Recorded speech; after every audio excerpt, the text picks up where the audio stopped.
Hola, ¿qué tal? Yo soy Angélica Denis González Velarde de la Facultad de Ciencias y la Tecnología, estudiando la carrera de Diseño Industrial. Bueno, en cuanto a los tipos de datos, tenemos los que son los estructurados, que estos son datos que dependen de un modelo de datos que tienden a ser muy precisos y que residen de un campo fijo dentro de un registro. Luego tenemos los no estructurados, que son todo lo contrario, que estos no son fáciles de encajar en este modelo de datos, ya que el contenido suele ser subjetivo y varía mucho dependiendo del contexto. Tenemos los del lenguaje natural, que este es un tipo especial de datos que igual no están estructurados y son difíciles de procesar porque requieren un conocimiento específico de ciencia de datos y lingüística, y estos datos tienden a ser más ambiguos. Tenemos los datos generados por máquina, que estos, como se menciona, es información que se crea automáticamente por el ordenador, proceso o aplicación de otra máquina sin intervención humana. Tenemos los basados en gráficos, que más que la palabra como interpretamos que puede ser, refiere más a la teoría de gráficos matemáticos, que es la teoría de grafos. Un gráfico es una estructura matemática para modelar las relaciones entre los objetos. Y tenemos lo que son audio, video e imágenes, que estos plantean un desafío para lo que son los ordenadores, ya que son tareas triviales para nosotros los seres humanos, como reconocer objetos e imágenes, que pues puede resultar difícil para las computadoras, como la IA actualmente, que todavía no logra perfeccionar mucho esa parte. Bueno, luego tenemos los métodos para hacer la recolección de estos datos. Tenemos el método analítico, que este método revisa a profundidad y en forma ordenada cada dato. Va desde lo general a lo particular para poder obtener conclusiones. Luego tenemos el método sintético, que analiza y resume la información a través del razonamiento lógicos y llega a nuevos conocimientos. Tenemos el método deductivo, que este método forma, bueno, parte de conocimientos generales para llegar a conocimientos más particulares, singulares. Tenemos el método inductivo, que a partir del análisis de datos particulares llega a conclusiones generales. Tenemos formato de los datos, que en este pues vemos todos los formatos que puede hacerse la recopilación, que tenemos los contenedores, las bases de datos, los geoespacial, video, sonido, estadística, imágenes, datos tabuladores, texto, archivos web.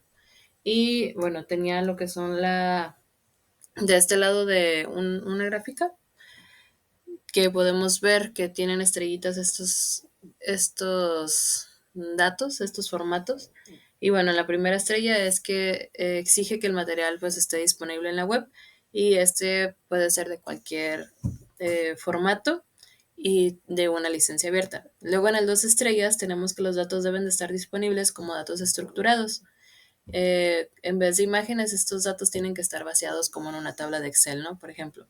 Luego tenemos las tres estrellas, que estos datos están disponibles en un formato no propietario, que pues menciona que es el CSV. El cuatro estrellas es necesario que los datos puedan ser identificados mediante una URI y que estén integrados en la web. Una forma de representación de los datos sería el RDF. Las cinco estrellas sería vincular tus datos en que otras personas o instituciones publican, de modo que se proporcione un contexto, ¿no? Luego tenemos el flujo y las etapas de la ciencia de los datos, que en primera tenemos la recopilación de los datos, que es recolectar los datos de las fuentes disponibles, asegurando que estos sean actuales y de buena calidad. Estas fuentes pueden incluir un almacén de datos. Tenemos la preparación de datos, que se organiza y limpia la información, eliminando duplicados o errores. Se seleccionan solo los datos más relevantes para el análisis.